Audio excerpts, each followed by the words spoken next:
Bonjour à tous, soyez les bienvenus à l'église Elim. Nous allons commencer notre culte à notre Seigneur. Veuillez prendre place.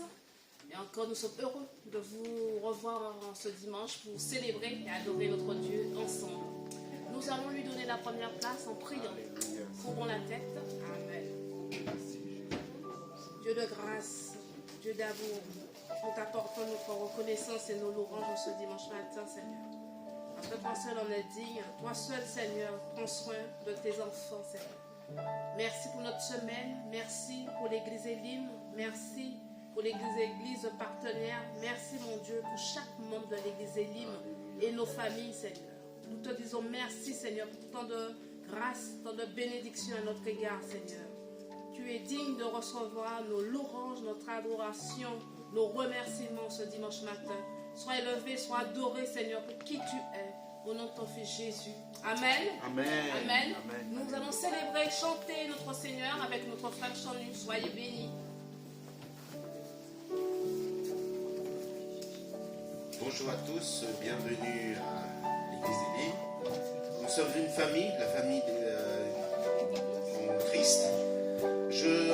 Avant de commencer par la louange, nous allons tous nous lever, s'il vous plaît, pour adorer notre Dieu. Alléluia. Alléluia, merci Seigneur. Alléluia. Je te donne tout. On va tous se lever, s'il vous plaît. Je te donne mon cœur, il ne m'appartient plus. Ce que j'ai de meilleur, tout est pour toi, Jésus. Un parfum de valeur.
Chacun d'entre nous, Seigneur, que tu nous fortifies Seigneur, pour qu'on puisse te suivre. Alléluia. Merci, Seigneur. Alléluia. Restaure-nous, Seigneur, au fond de nos cœurs. Alléluia, Seigneur. Merci.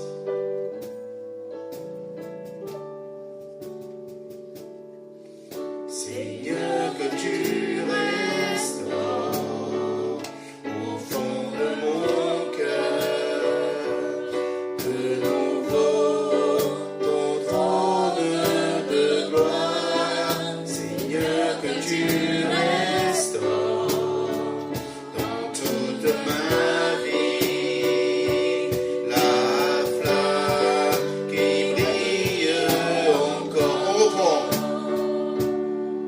Seigneur, que tu restaures au fond de mon cœur, de nouveau ton trône de gloire. Seigneur, que tu restaures dans toute ma vie la flamme qui brille encore.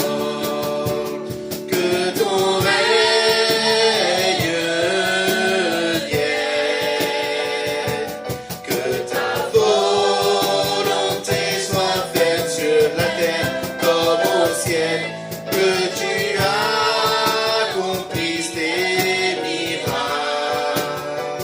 Montre ta puissance et transforme ma vie. Que ton règne vienne, que ta volonté soit faite sur la terre comme au ciel, que tu accomplisses tes miracles. Montre ta puissance et transforme ma vie. Que ton règne vienne,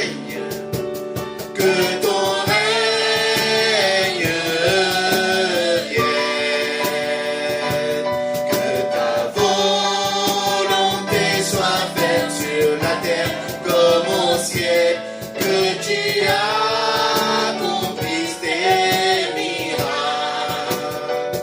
Montre ta puissance et transforme ma vie. Que ton règne vienne. Alléluia. Que ta volonté soit faite sur la terre comme au ciel, que tu accomplisses tes miracles. Montre ta puissance et transforme ma vie. Merci, Seigneur. Que ton règne vienne chacun d'entre nous, Seigneur. Que tu puisses entendre nos cœurs ce matin, Seigneur. De crier, Seigneur, que nous avons besoin de toi à chaque instant, à chaque moment. Sois élevé, mon roi, mon Dieu, Seigneur. Vraiment, Seigneur. Nous te donnons toute la gloire, toute la louange, toute l'adoration, Seigneur. Entends nos cœurs encore ce matin, Seigneur. Alléluia. Merci, Seigneur. Comment expliquer ton amour pour chacun d'entre nous, Seigneur? Parce que tu sais, tu nous connais mieux que nous-mêmes, Seigneur. Vraiment, tu connais nos besoins, tu connais nos manques, Seigneur. Vraiment, Seigneur, nous voulons nous soumettre à toi encore ce matin. Alléluia.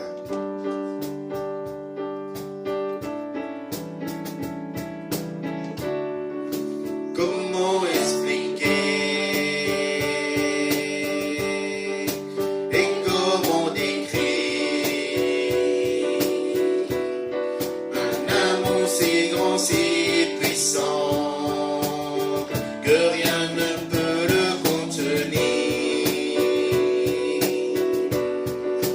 Tu sais mes espoirs, Seigneur, tu sais mes craintes, et mes mots sont bien trop petits pour dire tout l'amour que j'ai pour toi. Alors entends mon cœur, mon esprit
merci pour la vie, pour la vérité et pour le chemin.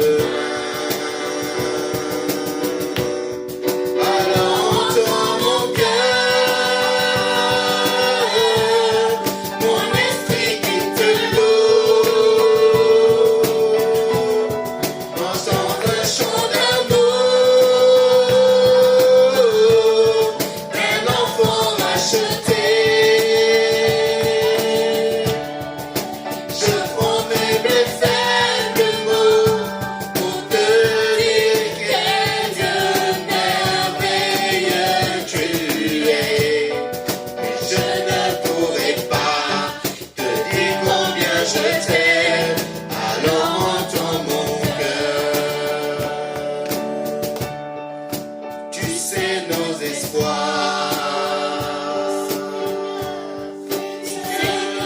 C'est et nos mots sont bien trop petits pour dire tout l'amour que nous avons. Alors entends nos cœurs, nos esprits qui te louent, entends le chant d'amour de tous les rachetés. Nous prenons mes faibles mots pour te dire quel Dieu merveilleux tu es. Mais nous ne pourrons pas te dire pour notre amour. Alors entends nos cœurs. Mais nous ne pourrons pas te dire notre amour.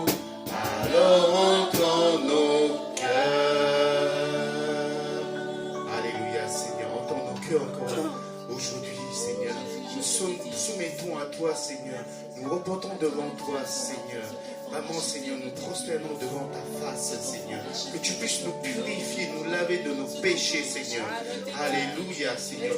Sois élevé, sois glorifié, mon Dieu, Seigneur. Tu es digne d'être loué, digne d'être adoré, Seigneur. Alléluia. Alléluia. Merci, Seigneur. Reçois nos louanges.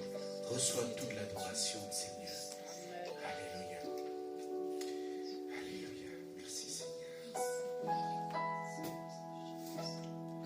Seigneur, nous prions pour que tu puisses nous relever encore, Seigneur. Nous étions faibles, Seigneur, en esprit. Mais en toi, nous sommes forts, Seigneur. Vraiment, Seigneur, que tu nous fais traverser dans des bonnes conditions, Seigneur, que ce soit dans la tempête, Seigneur, dans toutes choses, Seigneur. Tu nous accompagnes, Seigneur. Tu nous ramènes à bon port, Seigneur. Merci, Jésus. Et nous voulons demeurer en toi, dans ta maison, Seigneur. Rester auprès de toi, Seigneur, en sécurité, Seigneur, auprès de toi. Merci, Seigneur. Tu viens relever le faible. Au-delà des océans, tu es venu me chercher.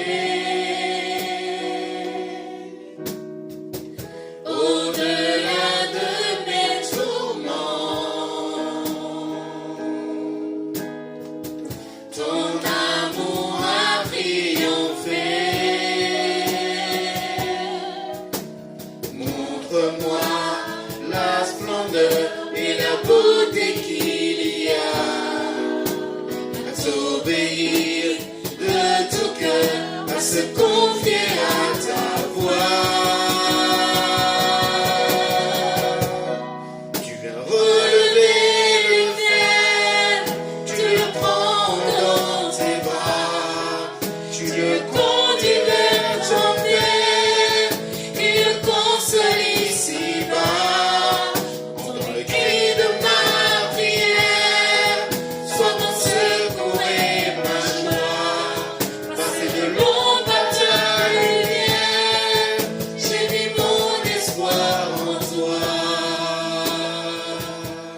obéir de tout cœur, à se confier à ta voix. Tu viens relever le faible, tu le prends dans tes bras, tu le conduis vers ton Père, il le console ici-bas. Entre le cri de ma prière, son secours et ma joie, passer de l'ombre à ta lumière, j'ai mis mon espoir en toi. Alléluia. Alléluia, Seigneur. J'ai mis mon espoir en toi encore, Seigneur, ce matin, Seigneur. Il n'y a que toi qui es C'est toi qui nous relèves, Seigneur, quand nous étions faibles, Seigneur. Alléluia. Alléluia. Sentez-vous libre à exprimer votre reconnaissance à notre Seigneur. Dites quelques mots pour glorifier notre Seigneur, pour qu'on puisse vraiment l'adorer en esprit, en vérité. Alléluia. Merci, Seigneur. Alléluia. Merci, Seigneur. Alléluia. Nous ne sommes pas venus, Seigneur, avec un cœur attristé, mais nous sommes venus avec un cœur d'argent, Seigneur. Nous sommes venus avec des lèvres de louange pour t'aimer, pour t'adorer, Oui, Seigneur. je glorifie encore, T'exalter, Seigneur. Seigneur, Père éternel. Alléluia. Nous sommes les enfants de lumière, Seigneur. Là, il y a eu la tristesse, Seigneur. Tu les as chassés, Seigneur, Père éternel. Ta main puissante agissante sur toute vie au sein des rives, Seigneur, Père éternel. Ceux qui sont à terre, Alléluia. Seigneur. Merci, Seigneur. Que tu restaures, Seigneur. Que tu remplisses, Seigneur. Restaure Que tu chacun d'entre nous, rafraîchisses, Seigneur. Seigneur, Père éternel. Ton amour, c'est immense pour nous, Alléluia. Seigneur. Merci, Agis Seigneur. puissamment dans nos cœurs, dans nos vies, Seigneur. Alléluia. Sois Merci. la lumière tout au long de notre vie, Seigneur. Merci, Et Seigneur. que nous soyons, Seigneur, attachés à toi, Seigneur. Alléluia. Que nous soyons reconnaissants chaque jour, Merci, Seigneur. Seigneur, Merci pour pour ton ta main sacrifice, puissante, Seigneur, Seigneur. chaque Sois élevé au-dessus de tout. Au nom de Jésus, j'ai prié. Amen. Amen. On va reprendre le refrain que tu viens relever le fait.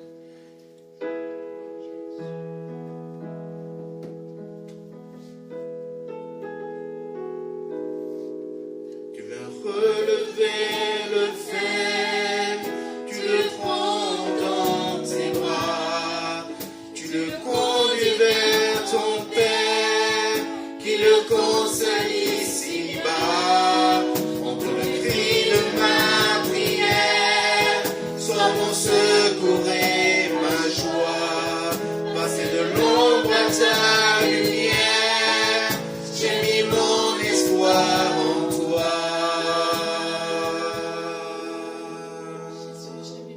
Passer de l'ombre à ta lumière, j'ai mis mon espoir en toi. Alléluia. Nous avons loué notre Seigneur par l'adoration des chants. C'est le moment de louer notre Seigneur par l'adoration des offrandes. Le Seigneur nous a tout donné. En contrepartie, il a besoin de nos cœurs, de notre reconnaissance. Mais vraiment que le Seigneur puisse sonder chacun d'entre nous.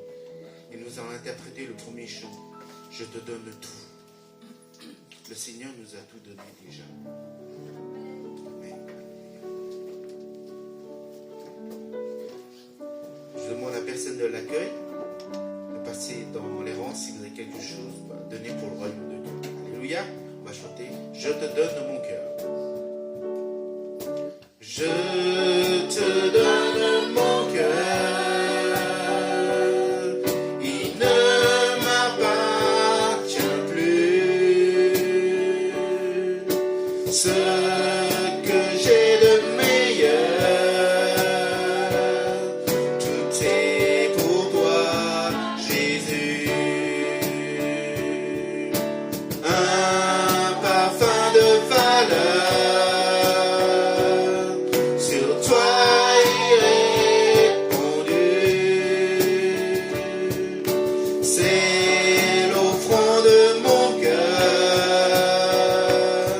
Je suis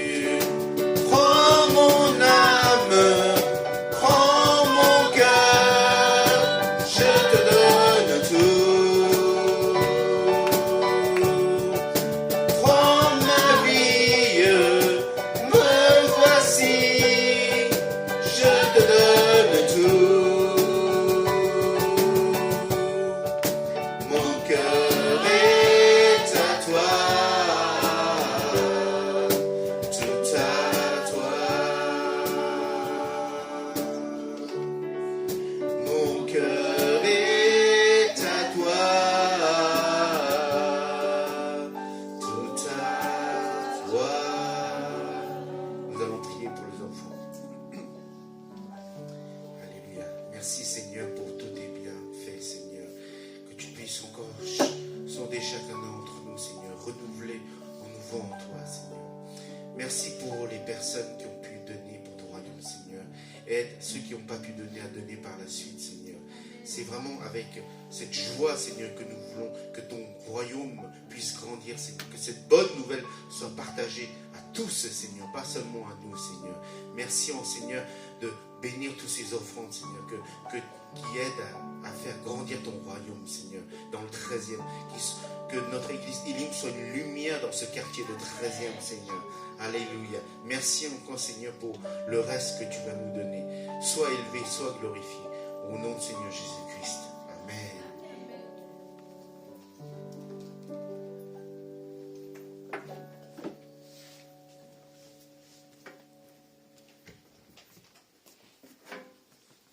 Merci à notre frère Jean-Louis. Nous continuons et nous gardons ce cœur de l'orange, parce que nous sommes le premier dimanche du mois à l'église Elim. Nous partageons la Sainte Seine. Donc je vais laisser la sœur Cathy pour présider ce mouvement, afin que nous puissions encore partager ce mouvement solennel avec notre Seigneur. Amen.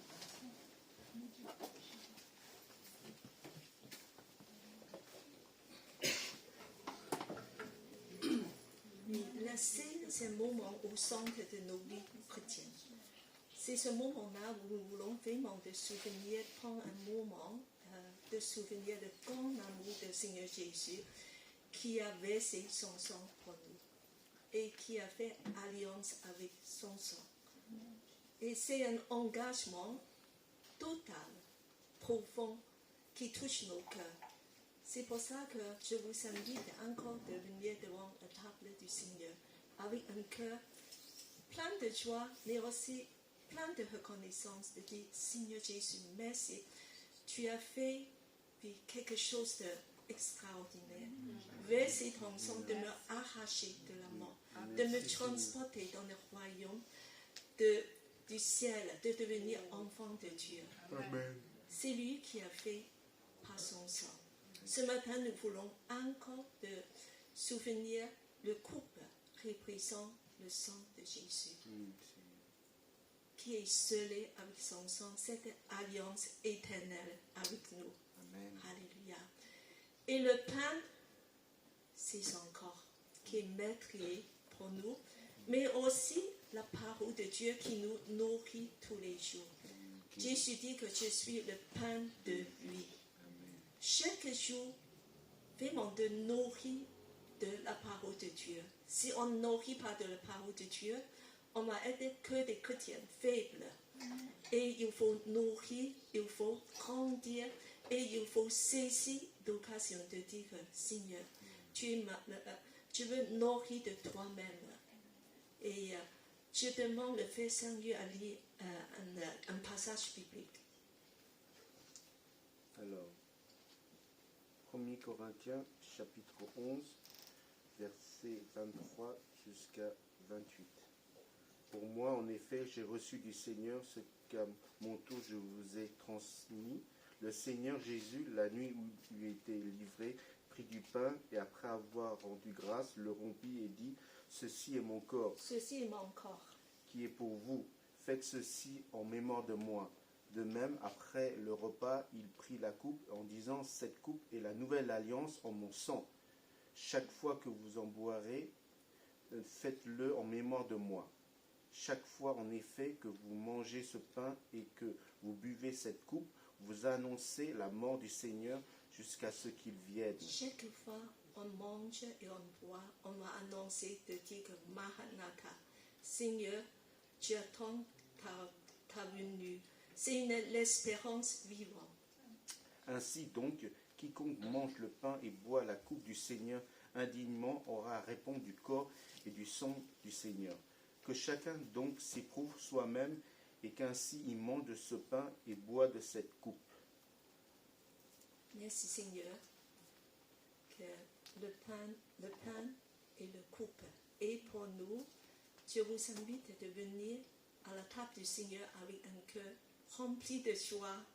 Et je invite tous ceux qui ont accepté le Seigneur Jésus dans son cœur et de se lever. Voilà, on va partager la table du Seigneur.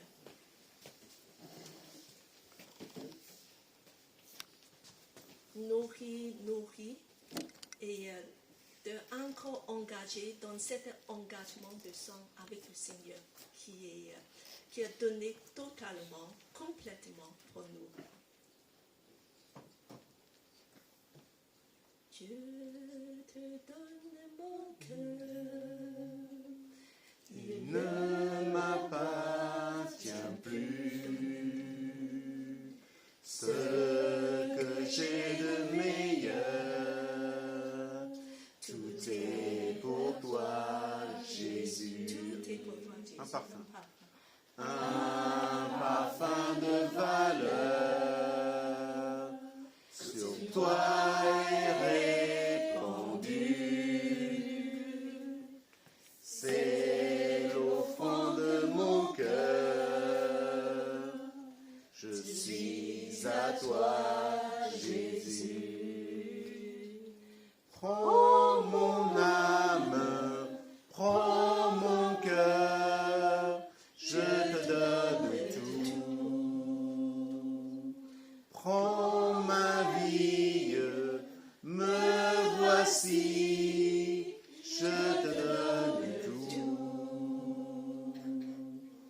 Mon cœur est à toi, tout à toi, Seigneur. Mon cœur est à toi, tout à toi, Seigneur. Alléluia. Merci, Jésus. Et je vous invite à faire quelque chose un peu différent. C'est facile que tu te mets avec la personne à côté de toi et vous prenez le signe ensemble de dire que Jésus t'aime, je prie pour toi. Et puis que voilà, vous êtes, parce que c'est une communion avec le Seigneur, mais aussi avec nos prochains. Voilà, de dire Seigneur, que le Seigneur t'aime. Tu es tout, tu es dans le cœur du Seigneur. Il est versé son sang pour toi. Voilà. Le Seigneur vous aime, pasteur. Communion fraternelle. Le Seigneur vous aime, ma soeur. Voilà. Le Seigneur t'aime, ma soeur. Le Seigneur t'aime, mon frère. Je t'aime, mes soeurs.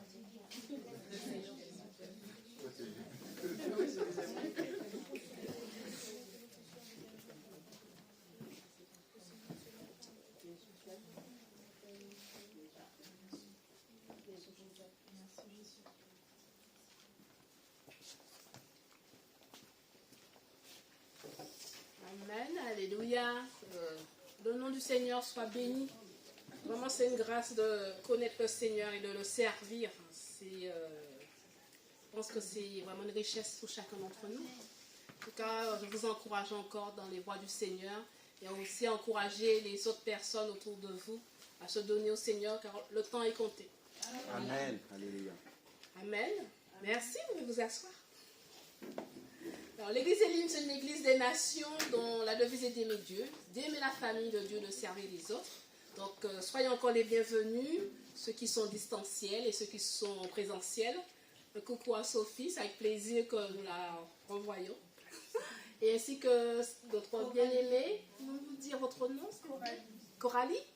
Ah, soyez la bienvenue, Coralie. Voilà. Donc, nos rendez-vous de la semaine, l'église se retrouve le vendredi soir pour prier, que ce soit en distanciel ou en présentiel à 19h.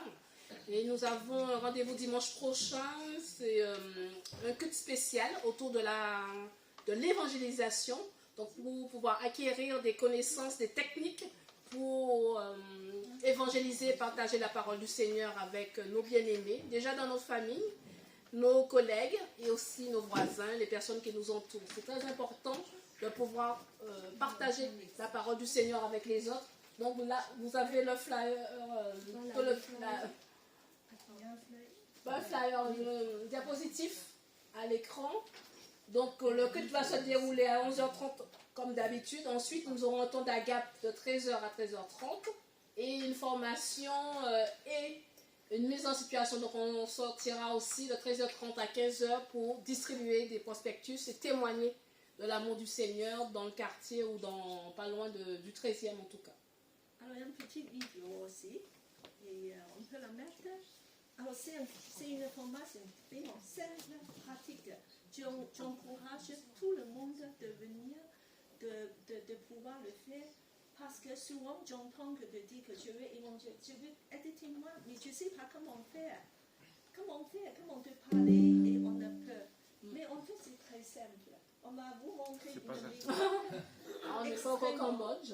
Extrêmement simple. Et on peut faire ça dans 1 minute.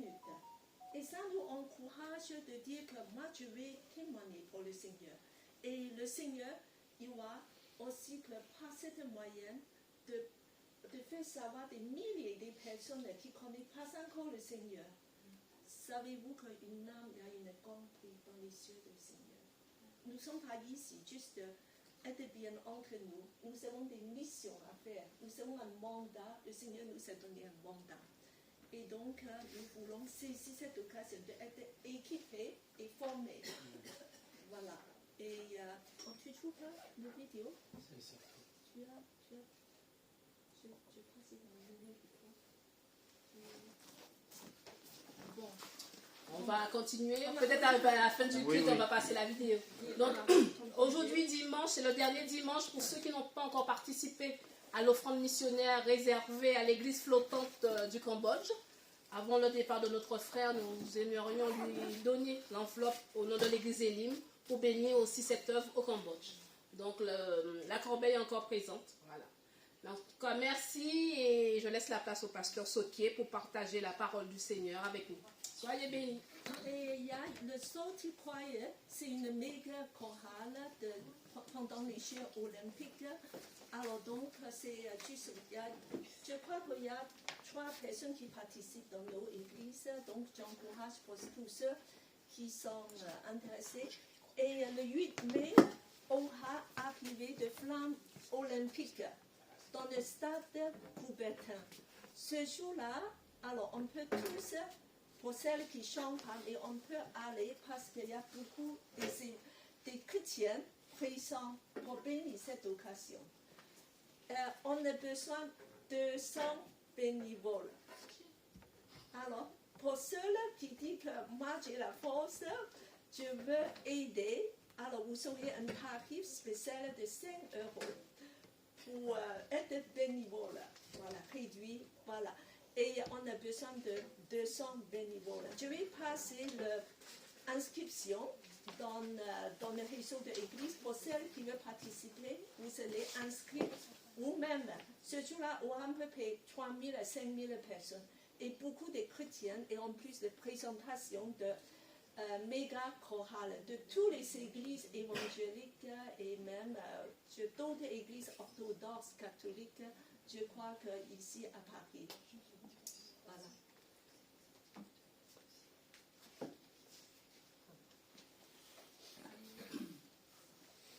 Bonjour frères et sœurs. Ce matin, avant de prendre la parole, nous pouvons prier encore que le Seigneur nous guide. Seigneur Jésus, nous voulons te remercier pour ce moment que nous pouvons ouvrir encore la Bible, la parole. Aide-nous Seigneur de comprendre ce que tu veux nous parler. Nous avons tellement besoin de ta parole, la parole de vie. Nous avons tellement besoin de connaître ta volonté sur chacun de nous. Aide-nous Seigneur de pouvoir obéir à tes commandements, à ton désir dans notre vie quotidienne. Merci Seigneur, aide-nous dans ce moment de méditation, que tout soit fait pour ta gloire seule. Au nom de Jésus-Christ, nous te prions. Amen. Amen.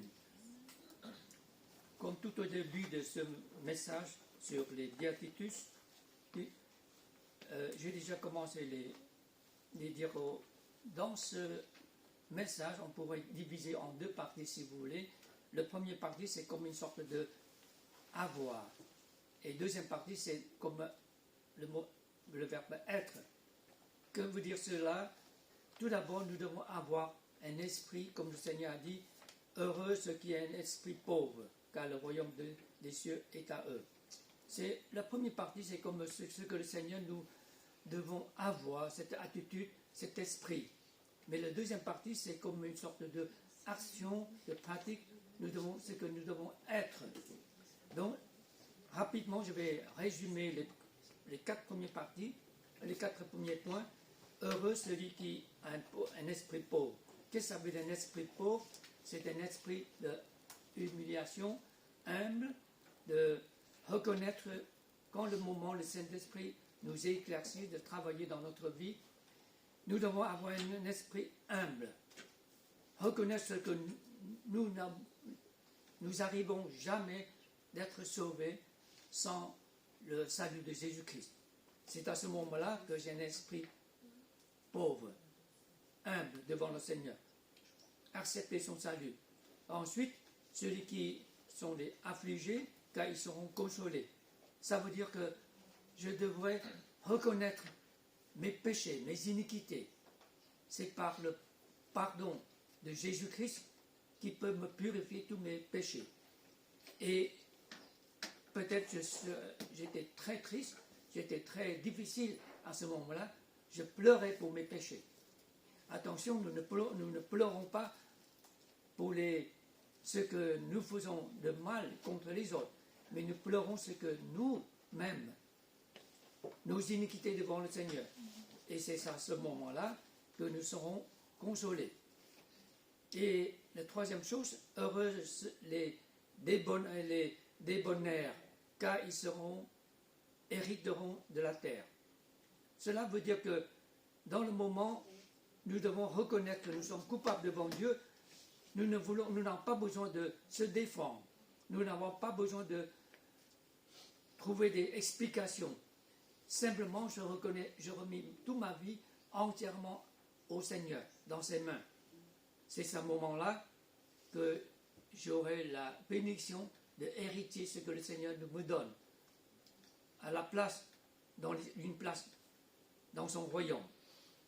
Le 4e point, le Seigneur dit, ceux qui sont faim et soif de la justice, car ils seront rassasiés. Cela veut dire que nous avons un grand désir de connaître le Seigneur Jésus-Christ dans notre vie, comme l'apôtre Paul, après sa conversion, et continuer de chercher de connaître le Seigneur et vivre l'image de Christ dans sa vie. Ces 4 premiers points, c'est comme une sorte de avoir ce que nous devons avoir dans notre vie. Et dimanche passé, j'ai déjà commencé le 5e point, c'est la deuxième partie, la partie de 5, 6, 7 et 8. Et ces deuxième parties-là, ce que nous devons être dans notre vie quotidienne. Après notre conversion, qu'est-ce que nous devons être? D'abord, nous devons vivre, avoir l'amour de Christ, une compassion envers les autres, une miséricorde envers les autres. C'est de connaître les autres qui souffrent et nous devons avoir cette compassion, tendre nos mains pour aider les autres. C'est une pratique tous les jours, comme le Seigneur a donné un très bon exemple, le bon samaritain. Simplement aider les autres sans condition, sans attendre la récompense. Nous continuons le 6e point aujourd'hui. Heureux ceux qui ont le cœur pur, car ils verront Dieu. Alors que ça veut dire un cœur pur? D'après l'enseignement biblique, le cœur pur, nous ne pouvons pas purifier notre propre cœur. Comment est-il possible? Un cœur pur plutôt sans hypocrisie. Parce que le Seigneur, plusieurs fois, il a dit, ces gens-là, ils sont venus vers moi, mais son cœur est éloigné de moi. Et ces gens-là, ces sacrificateurs, ils ont l'air de servir Dieu, c'est l'Éternel, mais leur cœur est éloigné contre Jésus-Christ. Ce sont des gens d'hypocrisie. Un cœur pur qui veut dire qui désire de connaître Jésus-Christ et désire être l'image de Jésus-Christ. L'apôtre Jacques, vous savez qui est Jacques? Jacques, c'est le frère de Jésus, c'est le petit frère de Jésus. Il a écrit un livre dans son épître, surtout pour l'Église. Il n'a pas adressé un endroit. On ne sait pas où se trouve cette Église. Mais au moins, l'Église, sûrement, il a vécu avec les gens.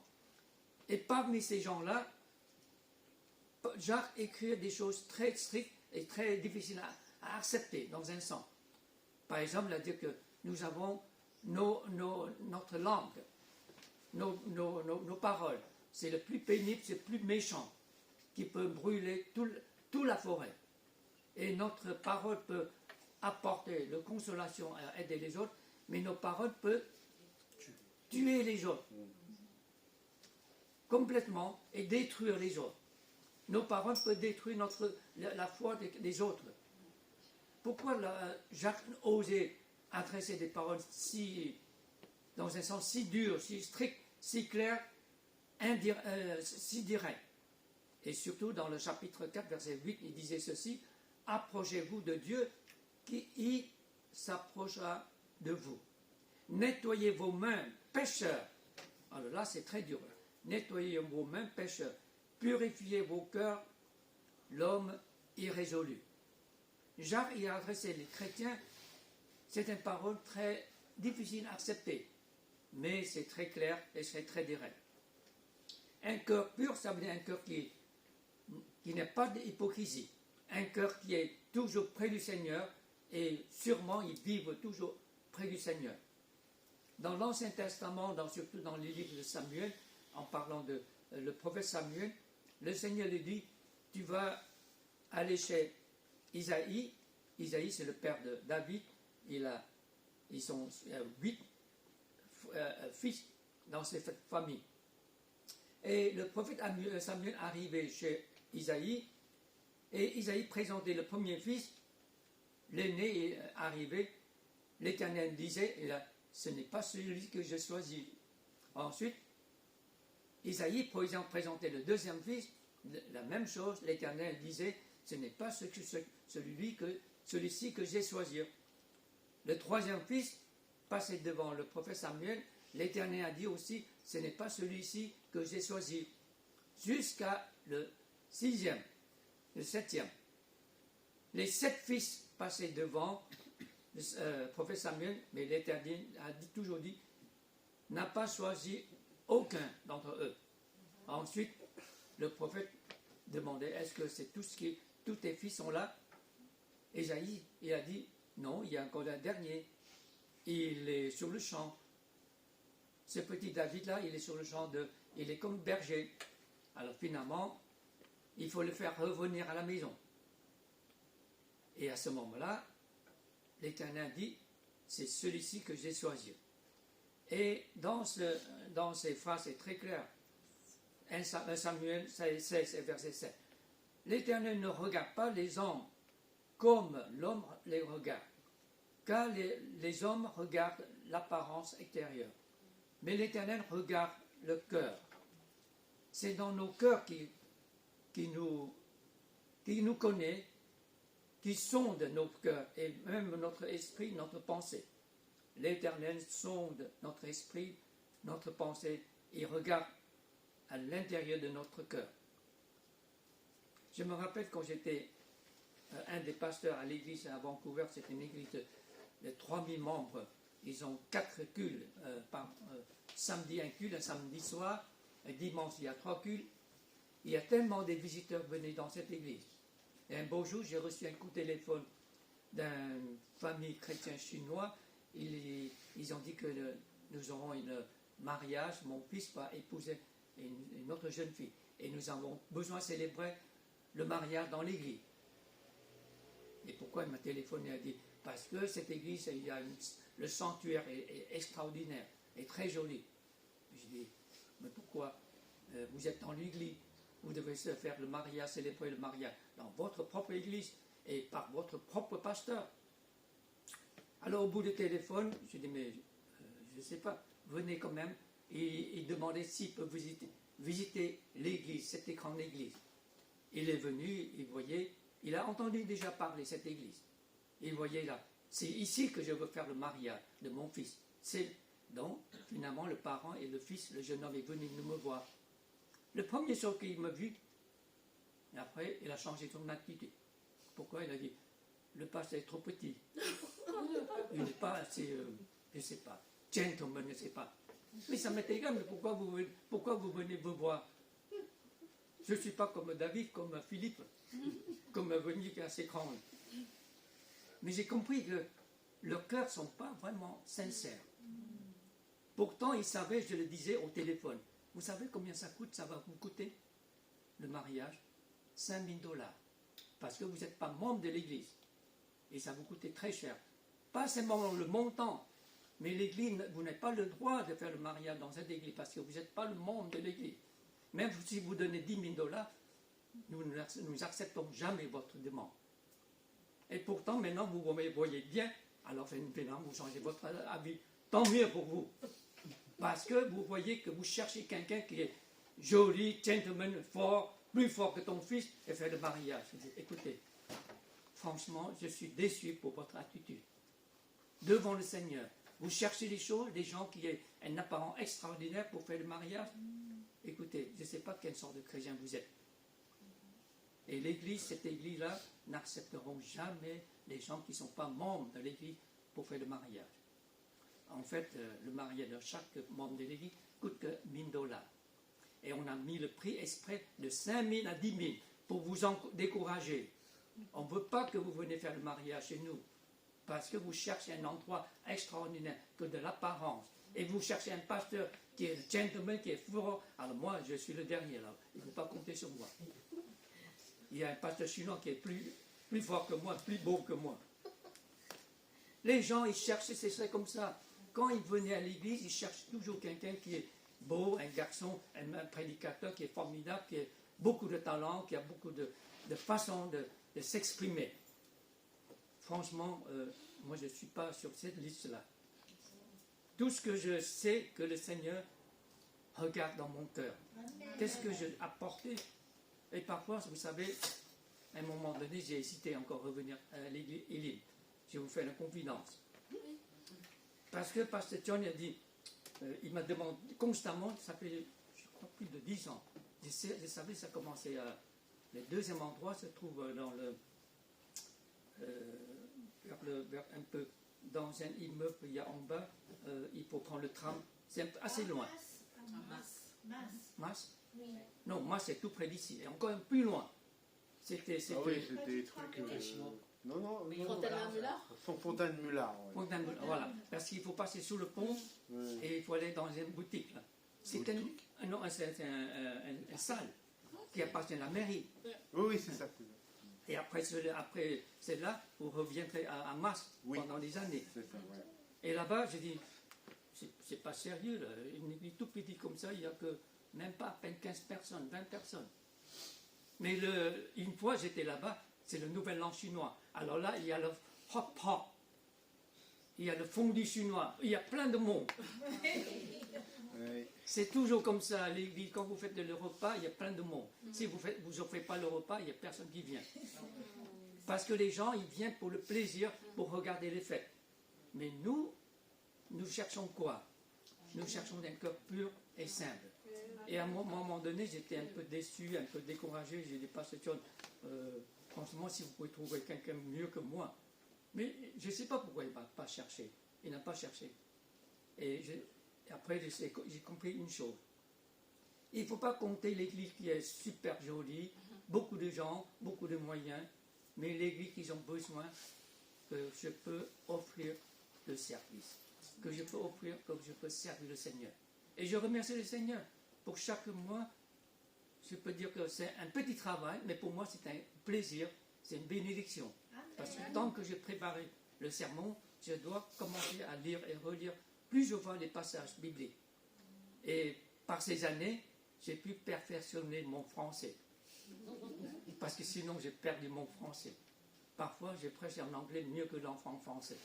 Parce que j'étais toujours en Asie, il faut utiliser l'anglais. Ou bien sûr, si je peux prêcher en chinois, c'est encore mieux. En mandarin. En mandarin. Non, cantonais, c'est mieux. En cantonais, ah oui, en cantonais. Le Seigneur, tout ce qu'il nous demande, c'est simplement un cœur sincère et pur devant lui. Septième point, heureux ceux qui procurent la paix, ils seront appelés fils de Dieu. Procurer, cette verbe, il y a deux sens. d'abord procurer, d'abord vous devez être procuré quelque chose et de pouvoir proposer et offrir quelque chose. Ça veut dire que vous devez procurer la paix de Dieu dans votre vie. Vous avez la paix de Dieu et ensuite vous pouvez proposer, apporter la paix de Dieu envers les autres. Et ce verbe français est très intéressant. Même dans le mot origine grecque, il y a dans ce double sens. Pas simplement avoir quelque chose, c'est d'être quelque chose. D'abord, vous devez avoir la paix de Dieu et vous pouvez être la personne qui apporte la paix de Dieu. Et vous serez appelé fils de Dieu. Fils de Dieu, bien sûr, c'est pluriel. C'est pas Jésus-Christ. Ça veut dire l'enfant de Dieu, le peuple de Dieu. Nous vivons dans un monde aujourd'hui tellement tourmenté, turbulent, avec toutes sortes d'idéologies, soit religieuses ou soit politiques, qui créent un monde tellement compliqué, tellement frustré. Souvent nous entendons toujours les discussions, il faut discuter, il faut chercher la paix, il faut se mettre sur la table ronde. C'est pourquoi Nations Unies a tellement cette bonne idée. Leur discussion, leur grand salle d'Assemblée générale, c'est tout un table ronde. Comme ça, il y a seulement le président qui préside au milieu. Pourquoi une table ronde? C'est chercher les idées, comment résoudre le problème, les confrontations. Surtout au fond du cœur, c'est une sorte de vengeance, colère, égoïsme. Ça vient le cœur de l'homme. Ici, nous ne sommes pas parlé de politique, mais nous parlons de chaque personne. Les hommes, que vous avez le droit ou que vous n'avez pas le droit, que vous avez l'autorité ou sans l'autorité. Souvent, nos cœurs, les problèmes, ça vient au fond de notre cœur.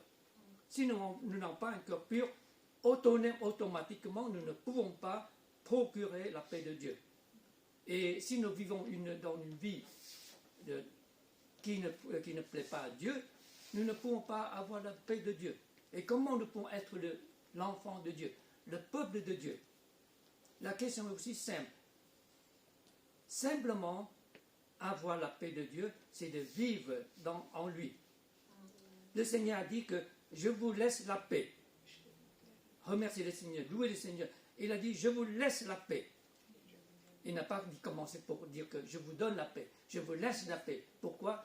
Parce qu'il est déjà la paix lui-même. Dieu est venu pour construire cette relation entre nous et le Père. Jésus est le médiateur. Il nous fait la paix pour nous entre le Père. Et ensuite, il a dit, je vous donne la paix. Il y a des commentateurs qui essayaient d'expliquer ces deux phrases, laissez la paix et donnez la paix. Mais en fait, pour simplifier les choses, simplement, Jésus nous a laissé la paix et il faut vivre avec la paix de Dieu. Ensuite, il nous donne la paix qui est au fond de nous. Et je ne vous donne pas comme le monde. C'est tellement simple, c'est tellement clair. Un des grands théologiens qui s'appelle François d'Arcy, dans sa prière, d'une partie tellement extraordinaire, touchante. Qu'est-ce qu'il est prié? Il dit, Seigneur, fais de moi un instrument de paix. Là où est la haine, que je mette l'amour là où est l'offense, que je mette le pardon. Là où est la discorde, que je mets l'union. La prière de Francis d'Arcy est très claire qu'il a un esprit humble, sa vie est tellement simple devant Dieu, et constamment il demande, le Seigneur, fais-lui un instrument de paix. Un instrument qui peut apporter la paix de Jésus-Christ envers ce monde, divisé, se battre entre les hommes. Le dernier point, heureux ceux qui sont persécutés pour la justice, car le royaume des cieux est à eux. Être persécuté. Si je vous propose de reprendre ces 8 phrases et vous les formulez de votre façon. Comment vous formulez de votre façon? C'est-à-dire vous remplacez heureux, je, vous remplacez ceux qui, pluriel devient singulier. Vous le mettez vous-même. Essayez de lire cela. Si vous arrivez à faire formuler ces 8 points-là, je pense que le Seigneur vous bénira. Vous serez très très courageux et fortifié vous-même. Essayez de formuler. J'ai essayé de faire moi-même pour finir. Je me mis complètement devant le Seigneur et dis Seigneur, je ne suis pas aussi capable. Je ne mérite pas. J'ai besoin que tu continues de travailler, transformer ma vie. Alors les 4 premiers points, c'est d'avoir cet esprit. Et ensuite, les 4 derniers points, c'est que je dois vivre de cette façon-là. Désolé, j'étais voulu aller vers vite, j'ai oublié les lectures bibliques. Mais on reviendra tout à l'heure. Persécuter, nous n'avons pas de persécution aujourd'hui, surtout en Europe, surtout n'est pas dans les pays musulmans, islam, etc. Mais au cours de longue histoire de l'Église, les chrétiens sont toujours persécutés. Comme le premier martyr, c'est Étienne. Et après Étienne, vous vous rappelez, qu'est-ce qu'il a gagné? Dans cette phrase-là, dans cette bénédiction, Jésus dit, celui qui a un cœur plus une douceur, s'il est doux, il héritera le royaume de Dieu. Le royaume de Dieu. Et qu'est-ce qu'il a hérité? Rien. Il a tout perdu. Il a donné sa vie. Mais est-ce que Étienne a vraiment perdu tout? Il a donné sa vie. Il était le premier martyr. Mais après lui, l'Église commençait à recevoir des persécutions. Mais dans cette situation de persécution, l'Église commençait à gagner des terrains. Parce que l'Évangile éloigné, éparpillé, prêchait encore plus loin. Les gens qui sont contre Jésus, ils ont limité ce lieu, mais au lieu de limiter les chrétiens quittent Jérusalem. Ils vont partout pour prêcher l'Évangile. Et l'Évangile a gagné des terrains tout autour, encore plus loin. Ils ne sont pas perdus, ils ont gagné les terrains. Ils ont hérité les terrains. Donc, la persécution nous apporte aussi une grande bénédiction. Amen. Souvent, nous avons aussi des persécutions. Mais persécution, pas comment, c'est à nous de déterminer les choses. Soit notre ignorant ou notre pas bien fait les choses, les gens nous attaquent ou nous critiquent. Et c'est à vous de juger la situation. Aucun d'entre nous a le droit de juger les autres. C'est à vous, devant le Seigneur, vous demandez pourquoi je suis persécuté. Il y avait une jeune fille qui venait à l'église depuis dans les années 80. Vous vous rappelez, je vous parlais de notre étude biblique, il y avait un qui, chaque fois qu'on fait la prière, il va aux toilettes. Et ce jeune homme, il devenait un pasteur. Et il y a notre jeune fille qui est aussi un peu drôle. Et chaque fois qu'on me demande le sujet de prière, de prier pour moi, je suis toujours persécuté. Je dis, pourquoi vous êtes persécuté? Je suis très malheureux, je souffre beaucoup. Mais d'où il vient? Il vient de Taïwan. Mais Taïwan, il n'y a pas de persécution. Taïwan, c'est dans un pays libre. Il dit, mais non, mes parents sont trop bouddhistes. Ils sont très sévères, ils sont très stricts. Mais je dis, les bouddhistes, vous comprenez, ils ne tuent pas les gens. Moi, je suis né dans un pays, dans une famille bouddhiste. En fait, les bouddhistes, c'est plus difficile d'accepter le salut que les catholiques. Parce que les catholiques, plus ou moins, ils croient que Jésus est l'incarnation de Dieu. Il est le Fils de Dieu. C'est Dieu qui a envoyé son Fils pour nous sauver. Tandis que le bouddhisme, comment vous expliquez cela? C'est impossible. Alors pour les bouddhistes, c'est notre façon de présenter l'évangile. Mais cette jeune fille a dit, mes parents sont méchants, ils me persécutent. J'ai dit, mais tu es en France, comment il peut? Il ne peut pas t'envoyer des bâtons pour te taper ici, c'est pas possible. Vous ne comprenez pas, priez pour moi. Et après, dans la discussion, dans la conversation, j'ai compris. Il ne respecte pas ses parents, surtout les Chinois. Quand les parents diraient quelque chose, tu réponds toujours oui, jamais non. Point, c'est tout. Tu n'as pas le droit d'argumenter avec tes parents. Une fois que tu es marié, c'est autre chose. Si tu es marié, tu as tes enfants, à ce moment, tu as le droit de dire non. Mais tant que tu es encore jeune homme et jeune fille, dans le foyer, à la maison, tu dois toujours obéir tes parents. Même ils sont faux. Et il ne va pas te tuer. Surtout le respect envers tes parents. Mais parce que tu as une vie qui n'est pas disciplinée, tu n'as pas un bon exemple, et tu deviens chrétien, et maintenant tu as dit, moi je suis persécuté par mes parents, ça n'a aucun sens. Ta façon d'expliquer, et tu demandes les gens de prier tout le temps pour toi. Bon, ceux qui sont gentils, ils prient pour toi, mais ceux qui ils ont compris, ils n'ouvrent pas la bouche, et même pas prononcer une fois pour toi. Tu n'as que te trouver une solution toi-même. Alors j'ai expliqué, je dis, mais tout d'abord, les parents ne persécutent pas.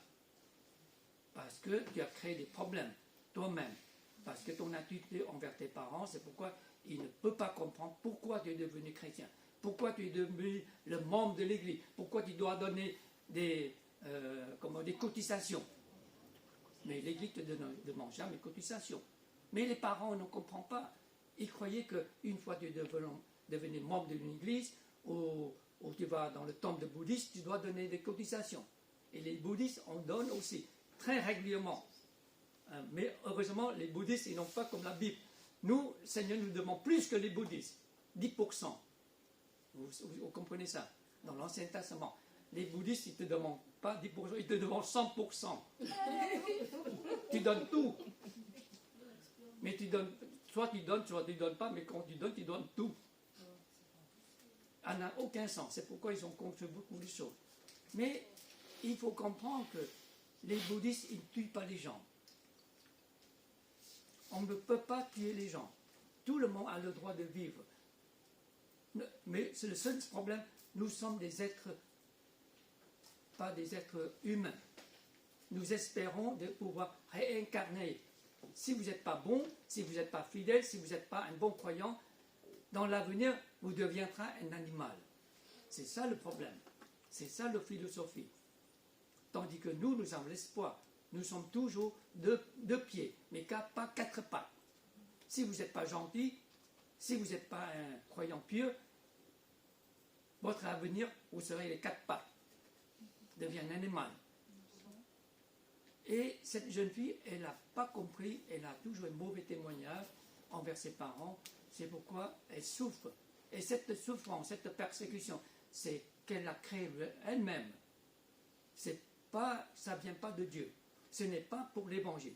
Attention, regardez bien cette phrase. Jésus dit, heureux ceux qui sont persécutés pour la justice.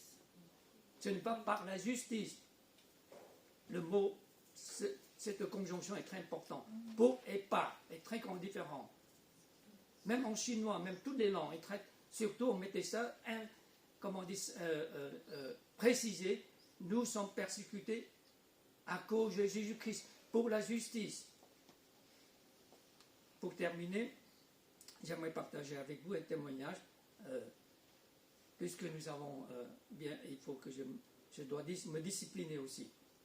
Si dans ce sens-là, j'ai toujours dépassé l'heure. Chaque jeudi après-midi pour nous, et ça fait jeudi soir à Shanghai, nous avons l'étude biblique avec le couple chrétien à Shanghai. En fait, ce couple-là, moitié, ce sont des étudiants qui ont terminé leurs études en France. Comme ils ne trouvent pas du travail, ce n'est pas facile de trouver du travail en France, ils tous doivent rentrer en Chine. Et la plupart, nous sommes remerciés le Seigneur, la plupart sont continués de marcher avec le Seigneur, et même ceux sont mariés, ils ont fondé une famille, et nous avons gardé toujours ce contact. Tous les jeudis, nous avons l'étude biblique ensemble. Et parmi ce couple, nous avons un grand-mère, enfin une personne déjà à la retraite. Et jeudi passé, j'étais très ému et très touchant sa façon de partager l'étude biblique. Parce que notre façon d'étude biblique, c'est que moi, par exemple, j'ai choisi un personnage et chaque personne a un tour de rôle de partager un chapitre. Et jeudi passé, c'était son tour de partager. C'était la première fois qu'elle nous a parlé ce chapitre. J'étais très ému et très étonné. Comment sa façon de partager. Les jeunes filles qui ont fait des études, je ne sais pas, master ou même, il n'y a pas de docteur parmi eux, la plupart sont des masters d'informaticiens, etc. Et leur partage est complètement tout mélangé. Tandis que cette dame-là, elle partage ce passage-là, et c'est comment classer versets 1 à 3, 4 parties séparées. Et chaque partie, il y a un petit sous-titre. Bien sûr que je l'ai fait déjà au début. Je l'ai montré exemple, comment préparer le partage. Mais c'était ce que j'étais étonné de voir, le contenu de façon qu'elle s'est tout de suite comparée avec Jésus-Christ. Et quand j'ai demandé sa fille, ta maman, est-ce qu'elle a fait des études? Elle dit non. Elle était cultivateur. Elle vivait, ses parents vivaient vers le nord de la Chine, où la région est tellement très très froide l'hiver. Et dans cette région-là, il n'y a pas d'église. En plus, tous ses parents, ils ont des moments très difficiles dans la révolution culturelle. Et les parents n'ont jamais fait beaucoup d'études. Je ne sais pas combien d'années à l'école élémentaire, c'est tout. Mais sa façon de parler, c'est comme quelqu'un qui fait des études universitaires. Pourquoi? Parce que pendant la révolution culturelle, tout le monde n'a pas le droit d'aller à l'église. De toute façon, il n'y a plus l'église, ça n'existe plus. Si vous lisez la Bible et que votre voisin ou un des amis, même le membre de famille, peut vous dénoncer, vous aurez beaucoup de problèmes. Même vous serez condamné à mort ou à prison, à torturer à vie. Mais elle, c'était ce moment-là, pendant combien d'années ça durait? Et elle continue de lire la Bible. Elle n'était pas très éduquée, mais elle arrive à lire la Bible, elle arrive de comprendre le contenu. Et ce fois-ci, quand il nous a partagé, j'ai l'impression que quelqu'un qui a fait des études de théologie. Elle sait très bien expliquer des choses. Je ne sais pas si elle a tout écrit ou non, parce que nous ne voyons pas l'image, nous avons que le son. Et c'est très bien partagé. Et j'ai appris que c'était le moment difficile. Peut-être elle était persécutée, je ne sais pas les détails. Mais c'est ce moment-là, elle a continué de grandir dans sa foi et approfondie dans la parole de Dieu. C'est dans la persécution pour la justice, pour le Seigneur, que vous serez bénis. Vous ne serez pas persécutés pour votre propre justice. Si dans ce cas-là, vous serez maudits, vous ne serez pas bénis. Persécutés pour le Seigneur, et c'est une bénédiction, parce que Dieu peut parfois nous mettre dans la persécution pour éprouver, pour nous faire grandir dans notre foi. Et cette dame, je vois très bien dans sa vie, le moment quand elle a partagé là, c'est extraordinaire. Même les autres jeunes, il a dit merci madame, merci madame.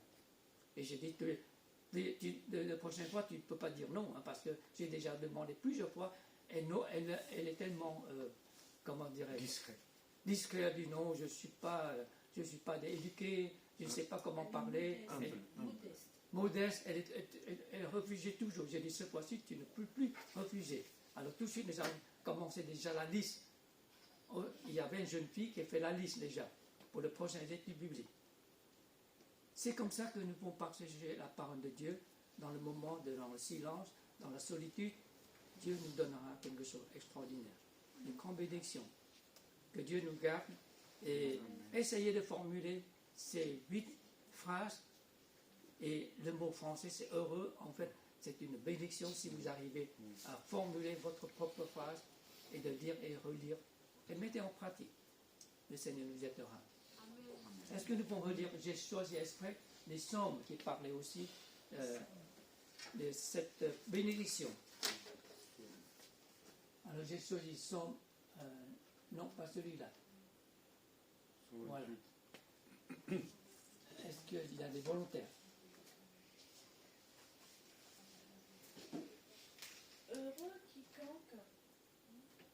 crains l'Éternel et marche dans ses voies.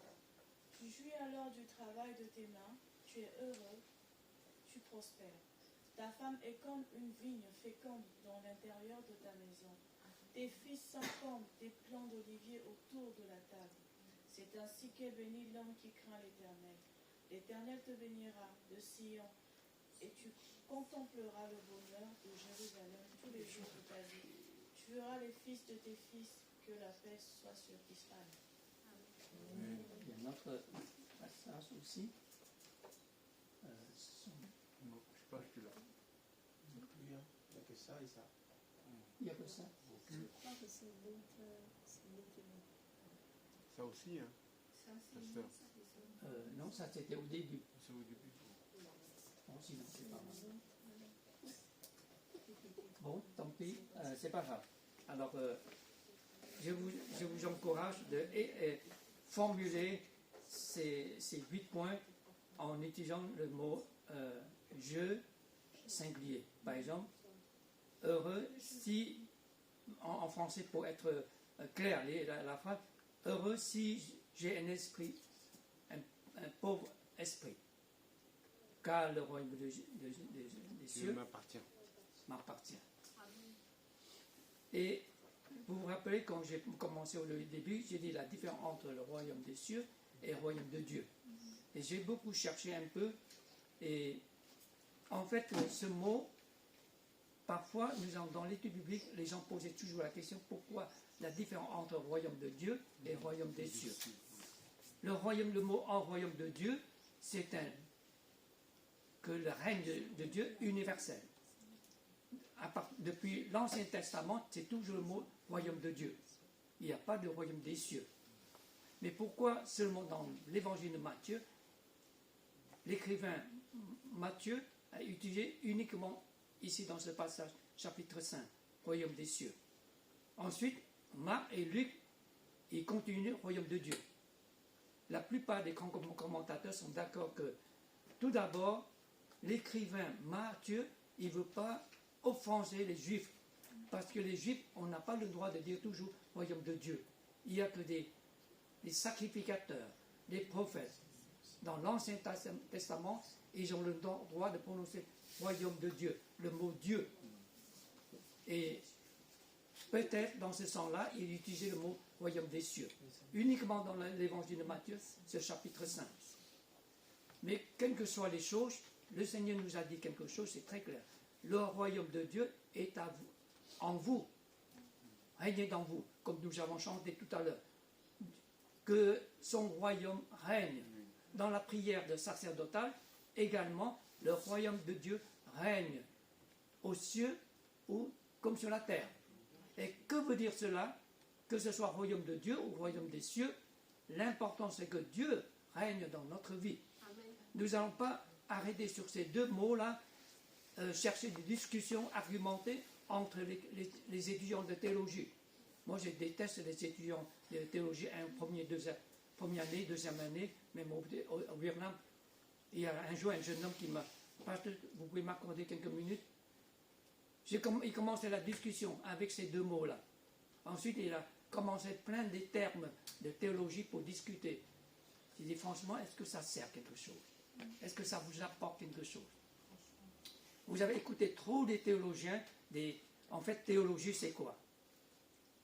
Qu'est-ce que c'est théologie? Théologie, c'est une sorte de philosophie. Et tellement simple. La Bible n'a pas dit le mot théologie, ça n'existe pas dans la Bible. Ce sont des grands théologiens qui ont sorti leur idée, leur philosophie. Est-ce que vous croyez que Jésus reviendra et à quel moment nous serons jugés? Le premier fois, ou deuxième fois, ou troisième fois? J'ai dit seulement, ça m'est égal. L'important, c'est que je ne serai pas être jugé et condamné à mort. L'important, c'est que je ne serai pas comme le riche qui priait dans l'enfer pour prier Abraham, lui donner un peu à boire. Tandis que l'autre pauvre, il est auprès du Seigneur. L'important, c'est que vous êtes sauvés, entrez dans le royaume de Dieu. Sur la terre, que ce soit des cieux ou la terre, de Dieu, ça n'a pas d'importance. Mais ici, le plus important, ici, je pense que le royaume de Dieu domine dans notre vie, dirige notre vie. C'est que Dieu change notre vie. Là, c'est le plus important. En fait, ces deux mots-là, c'est presque la même chose. On peut dire commencer le grand royaume de Dieu, ensuite réduire le royaume des cieux parmi nous et dans notre vie. C'est tout. C'est aussi simple, c'est aussi pratique, c'est aussi encourageant. Prions-nous ensemble. Alléluia. Seigneur, nous venons devant toi. Nous avons besoin de comprendre ta parole d'une façon pratique et de mettre dans notre vie. Souvent, nous n'arrivons pas à le faire tout, mais par ton aide, par ta grâce, Seigneur, par ta miséricorde. Seigneur, continue de transformer notre vie, jour après jour, être les images de Jésus-Christ. Que nous puissions rayonner l'image de Christ envers les autres. Que nous puissions être quelqu'un qui procure la paix et contribuer à apporter la paix envers les autres. Seigneur, aide-nous de continuer de vivre pour toi, pour ta gloire. Au nom du Seigneur Jésus-Christ, nous te prions. Amen. Amen. Alors, nous voulons voir une vidéo de Cambodge parce que Pasteur Souquier va repartir en Cambodge bientôt. Et nous voulons avoir une offrande pour qu'il puisse apporter à cette église flottante. Ça, c'est un événement exceptionnel de baptême. C'était le 1er janvier, ils ont fait une fête de Nouvel An international, parce que leur Nouvel An, c'est la deuxième semaine d'avril. Et par cette célébration, ils ont baptisé 40 personnes.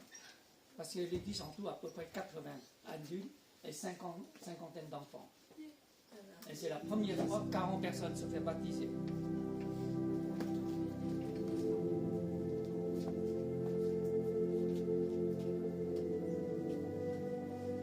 Et priez pour ce frère-là, il s'appelle Tra.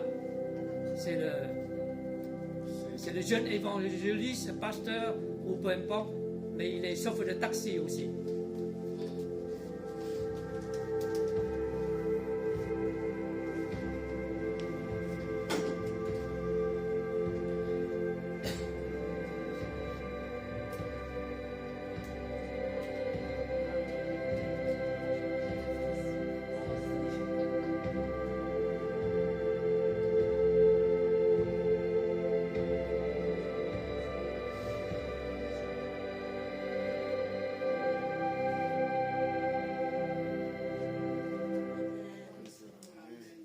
Voilà. Donc, on va passer le corbeille pour ceux qui veulent encore donner les derniers offrandes. On a déjà 280 €. Amen. Voilà, donc, merci Seigneur. On va passer. Allez, on va passer ça. Et j'ai demandé ce frère combien ça durait. Il a dit presque que ça durait 1 heure pour le baptême, parce qu'il y a 40 personnes alignées les uns après les autres. Oui. Et c'est la première fois dans ma vie, après il y a 40 personnes qui se font baptiser. Participer dimanche dernier aussi. Oui, voilà, parce qu'on a déjà lu. Et Donc, ceux qui n'ont pas c'est le dernier. Voilà, c'est le dernier. On l'a acheté dans les 280 €. Et vraiment que je remercie le Seigneur que dans certains pays du monde, c'est encore possible de prêcher librement l'évangile. Et nous avons vu que ça a apporté beaucoup de fruits, beaucoup plus qu'en France. Donc il faut qu'on participe à cette bonne œuvre pour la moisson des âmes, pour que Pasteur Souquier puisse aider cette église encore de proclamer l'évangile et de partager pour que beaucoup de Cambodgiens puissent être sauvés. Je trouve que c'est merveilleux, c'est encore des endroits du monde qu'on peut être libre de proclamer l'évangile. Et nous voulons aussi prier pour ce retour de voyage missionnaire pour le pasteur Souquier. Je demande des responsables de l'église, Gladys et aussi Saint-Luc de venir. On va prier pour le départ de pasteur Souquier. Fin mars, c'est ça? Nous partons le mi-mars pendant 2 semaines de repos. Mi-mars, d'accord. C'est-à-dire que nous allons rester à Hong Kong chez ma fille. Ensuite, nous attendons qu'il nous confirme exactement les dates de leur célébration. Pour le moment, ils ont un petit problème parce qu'ils n'arrivent pas encore à terminer cette église flottant. Il faut qu'ils terminent tout avant de faire notre... on disait, c'est une sorte de remerciement et consécration. L'inauguration. Non, il ne veut pas inaugurer. Ah bon? Et simplement consacrer ce petit bateau flottant pour le Seigneur. Amen. Amen. Amen. Donc, je demande à l'Assemblée, on va lever les mains vers Pasteur Sokier pour le bénir, que le Seigneur le remplit de l'Esprit et puis que de porter encore beaucoup de fruits. Merci, Seigneur. Et pour toutes les personnes qui vont l'accompagner dans ce voyage aussi. Je demande Seigneur à prier. Alléluia. Merci Seigneur Jésus pour tout ce que tu nous donnes, Seigneur. C'est vraiment que, Seigneur, nous te confions notre pasteur Soki entre tes mains, Seigneur, qui a un cœur pour toi, Seigneur, qui veut te servir, Seigneur, même s'il est un peu en âge, voilà, donc, mais il veut encore te servir, Seigneur. Vraiment, Seigneur, que tu puisses l'accompagner là où toi tu le conduis, Seigneur, vers les projets que toi tu as mis dans son cœur, Seigneur, surtout vers ce pays natal, Seigneur, qui est le Cambodge, Seigneur, où vraiment, Seigneur, nous voyons un réveil, Seigneur. Vraiment, Seigneur, que tu puisses briller en lui, Seigneur, que tu puisses lui donner toute la force nécessaire, Seigneur, afin qu'il puisse œuvrer avec ce frère, Seigneur, pour cette église flottante, Seigneur, qui puisse prospérer, Seigneur, qui puisse être une lumière, Seigneur, dans ce pays, Seigneur, aussi, Seigneur. Nous confions sa vie, Seigneur, et sa femme entre tes mains, et sa fille, Seigneur, qui est à Hong Kong, Seigneur, et ses deux fils aussi entre tes mains, Seigneur. Que tu bénis toute sa famille, Seigneur, ses enfants, ses petits-enfants, Seigneur, et que tu le remplis de ton esprit, Seigneur, afin qu'ils puissent témoigner de toi. Vraiment, Seigneur, qu'ils puissent témoigner de ton amour pour sa famille, Seigneur, et sa reconnaissance pour toi aussi, Seigneur. Nous te remettons notre pasteur Soki entre tes mains, Seigneur. Sois élevé, sois glorifié, au nom de Seigneur Jésus-Christ. Amen. Amen. Merci, Seigneur. Voilà une petite vidéo pour la formation la semaine prochaine. Équipez-vous, c'est important. Nous voulons être des témoins efficaces. Et ici, il y a des méthodes. On coupe la porte. En attendant, nous vous remercions pour votre présence au sein de l'Église. Passez un bon dimanche, bonne semaine, que le Seigneur vous bénisse.